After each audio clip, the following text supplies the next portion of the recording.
Selamat pagi Pak Daniel, kelompok kami akan mempresentasikan hasil diskusi mengenai Final Class Activity. Next. Berikut adalah hal-hal yang akan kami bahas. Yang pertama yaitu tantangan bisnis. Yang kedua adalah apa yang harus dilakukan oleh perusahaan. Yang ketiga, sistem informasi yang dapat digunakan. Yang keempat adalah solusi bisnis. Next. Perusahaan global atau multinasional seperti Apple Inc. tentu tidak dapat menghindari masalah bisnis. Next. Bisnis challenge yang dihadapi yang pertama adalah perbedaan zona waktu. Perbedaan waktu yang dimaksud di sini adalah perbedaan dalam jam dan sopan santun dalam kerja di berbagai wilayah yang terkait. Yang kedua adalah resiko distribusi dan produksi komponen. Resiko distribusi komponen yang dimaksud di sini adalah resiko terjadinya kesalahan dalam distribusi komponen, seperti terjadinya kesalahan komunikasi atau perkiraan mengenai bahan yang akan dikirim maupun resiko dari produksi komponen terkait. Yang ketiga adalah stabilitas ekonomi maupun politik di wilayah terkait. Kondisi ekonomi yang dijelaskan di sini mencakup kurs mata uang maupun pajak dan bea masuk barang dari suatu wilayah. Keempat adalah budaya kerja di berbagai wilayah. Budaya kerja di setiap negara tentu berbeda-beda. Hal ini bergantung dengan kebiasaan masyarakat suatu negara atau wilayah yang bersangkutan. Yang terakhir adalah kapasitas gudang yang tidak mencukupi. Kapasitas gudang yang tidak mencukupi bisa jadi akibat dari perhitungan yang salah di awal. Next. Selanjutnya akan dijelaskan oleh teman saya Aditya. Ya, untuk slide ini akan menjelaskan tentang hal yang dapat dilakukan oleh perusahaan dari beberapa aspek. Itu aspek pertama adalah manajemen, aspek kedua adalah organisasi, dan aspek yang terakhir adalah teknologi. Next. Aspek manajemen, hal pertama yang dapat dilakukan adalah mencari informasi terkait perbedaan zona waktu dari setiap wilayah terkait. Berikutnya, mencari informasi serta memantau kondisi ekonomi dan politik dari wilayah terkait.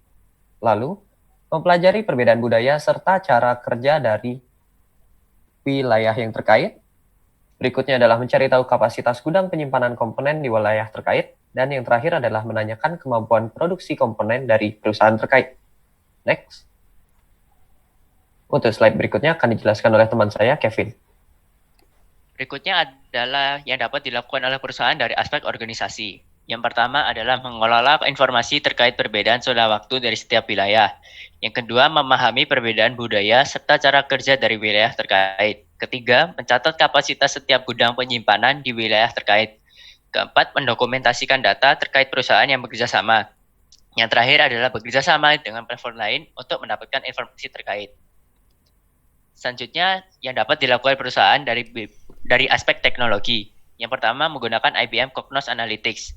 IBM Cognos Analytics adalah sebuah AI yang dapat mengolah data dan dapat meningkatkan kemampuan sistem untuk memberikan suatu rekomendasi. Hal tersebut dikarenakan IBM Data Analytics menggabungkan data dari berbagai sumber. Yang kedua adalah integrated software, di mana integrated software merupakan aplikasi yang dapat mengintegrasikan fitur platform lain seperti Trello maupun Cognos Analytics pada sebuah aplikasi dan menampilkan informasi terkait sehingga memudahkan pengguna dalam penggunaannya. Yang ketiga adalah Trello atau Management Tools. Trello merupakan software management tools yang kami gunakan untuk berkoordinasi antara anggota tim dalam suatu proyek. Kami memilih Trello sebagai solusi agar pimpinan departemen operasional tiap perusahaan yang memproduksi komponen ini bisa saling berkoordinasi.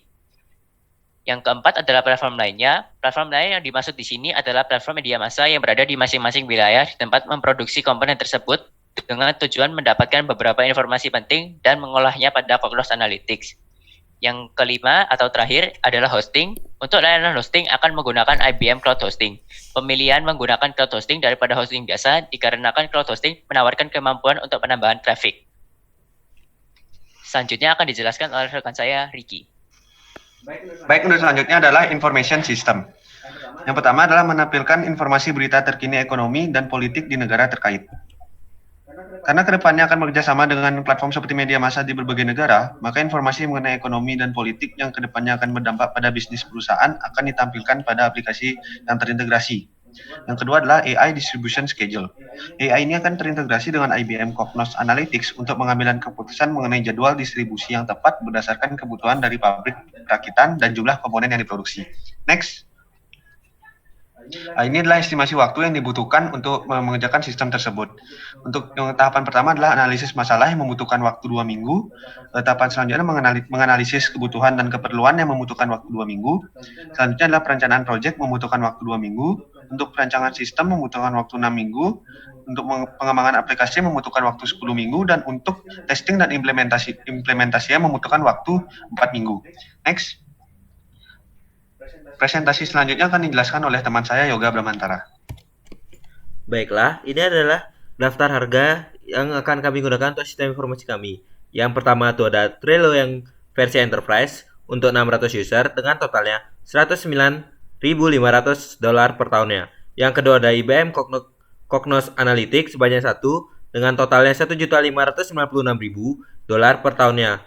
Yang ketiga ada plafon lainnya. Yang ini kita tidak bisa menentukan harganya karena ini merupakan seperti janji kerjasama dengan suatu media organisasi.